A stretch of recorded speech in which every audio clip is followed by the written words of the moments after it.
வணக்கம். என் பேர் தியாகராஜன். குட்ரங்கிங் பூந்தமல்லி பாரத் பென்ஸ்ல வாரண்டி அசிஸ்டன்ட் மேனேஜரா ஒர்க் பண்றேன். இந்த வீடியோல நம்ம என்ன பார்க்க போறோம்னா BS6 வாரண்டி பாலிசியை பத்தி தெரிஞ்சுக்க போறோம். MDT வெஹிக்கிள் வாரண்டி பாத்தீங்கன்னா 3 வருஷம் 3 லட்சம் கிலோமீட்டர். ATS பாத்தீங்கன்னா 2 வருஷம் 2 லட்சம் கிலோமீட்டர்.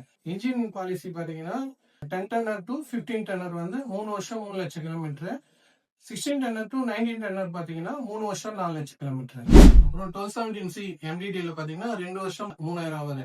ATS பொறுத்த வரைக்கும் MDT ரிஜிட் டிப்பருக்கு காமனா 2 வருஷம் 2 லட்சம் கிலோமீட்டர் 2000 ஆவாரு.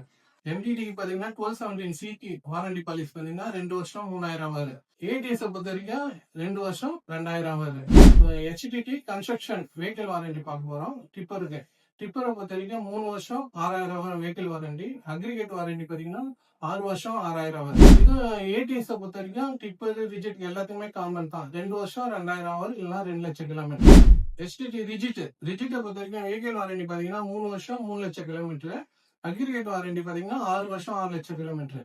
இப்போ வாரண்டி நம்ம ப்ராப்பரா எப்படி கவர் பண்ணோம்னா அந்தந்த பீரியடிக் மெயின்டெனன்ஸ்ல ஷெடியூல் சர்வீஸ் ப்ராப்பரா பண்ணணும். அப்படி ஷெடியூல் சர்வீஸ் ப்ராப்பரா பண்ணா வெஹிக்கிள் லெவலும் அக்ரிகேட் லெவல்ல எதனா ஃபெயிலியர்னா 100% DICல இருந்து கிளைம் வாரண்டில கன்சிடர் பண்ணுவாங்க.